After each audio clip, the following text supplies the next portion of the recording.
queríamos trasladaros que desde Unidas Podemos pensamos que estamos ante una semana decisiva.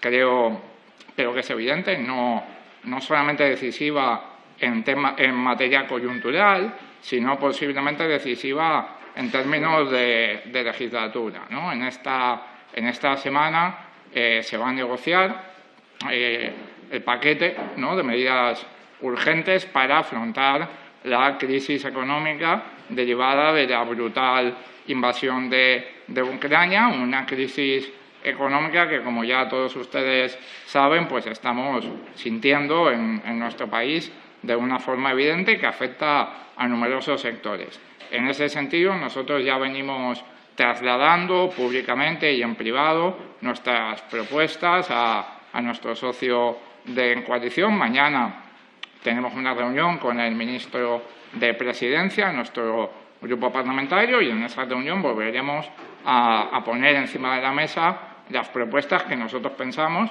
que podrían aliviar la situación de mucha gente y de muchos sectores, y a ellas pues me quería referir en la rueda de prensa de hoy. En primer lugar, las medidas que tienen que ver con el precio de la energía.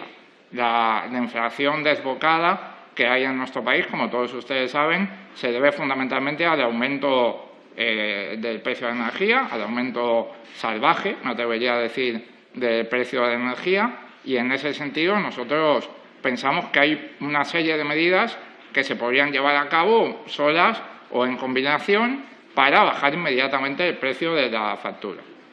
En primer lugar, pensamos que habría que volver a la situación definida por el primer Real Decreto que se trajo, ¿no?, a este Parlamento sobre beneficios caídos del cielo, para volver a una situación que nos permita reducir los cargos de la factura en un 96%.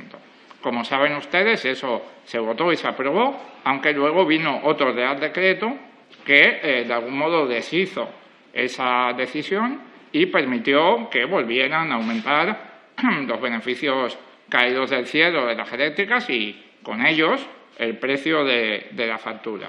Se ha hablado también de la posibilidad de limitar el precio máximo de venta al megavatio hora en el mercado mayorista. Primero, la ministra de Transición Ecológica habló de 180 euros, algo para nosotros completamente insuficiente. Saben ustedes que el precio habitual del megavatio hora en tiempos de normalidad fue de 50, 60 euros y además el coste de producción de muchas tecnologías está enormemente por debajo de 180 euros.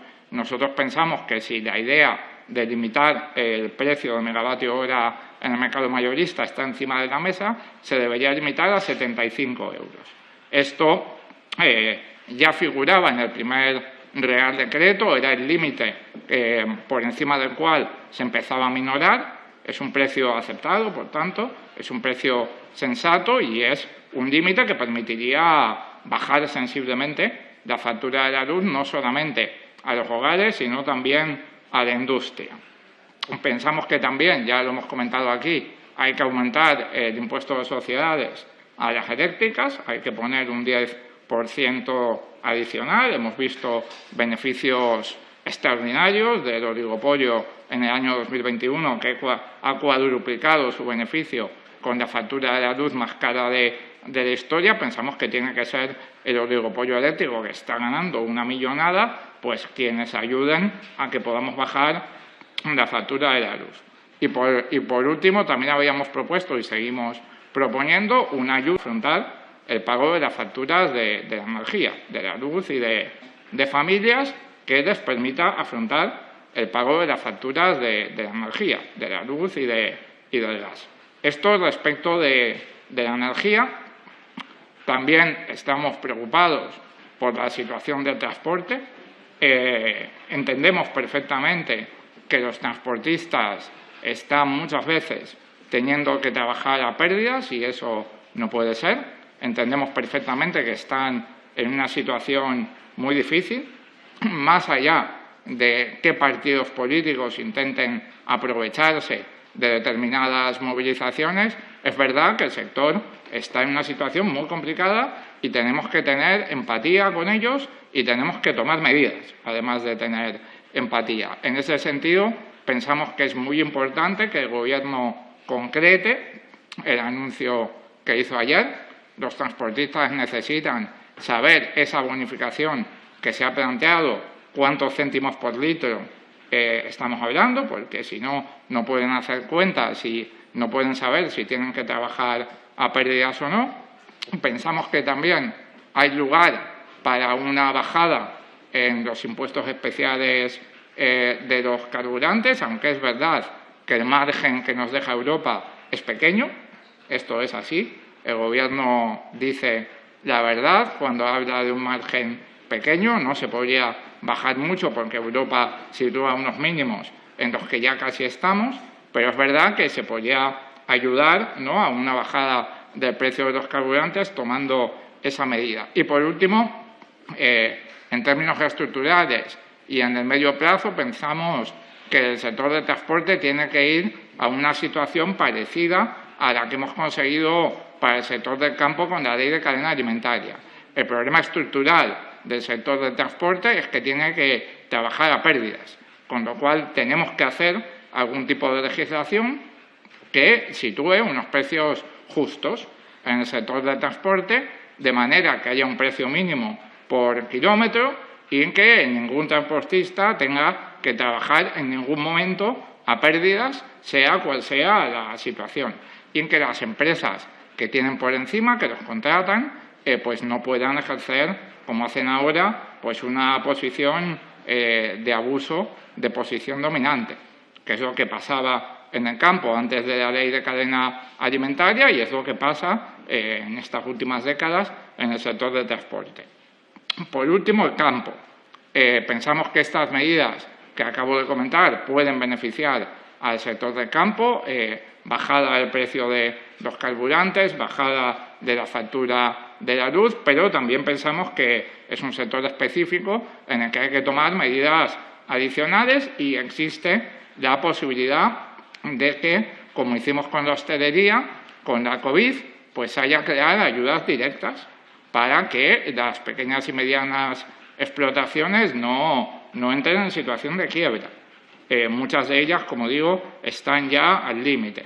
Además, tenemos que garantizar precios justos de piensos y fertilizantes y ahí posiblemente el Estado debería hacer algún tipo de intervención, como por ejemplo una compra centralizada que permita garantizar precios justos de estas materias primas tan importantes. Evidentemente, como piden los agricultores, hay que garantizar el cumplimiento de la Ley de Cadena Alimentaria para que no tengan que vender a pérdidas.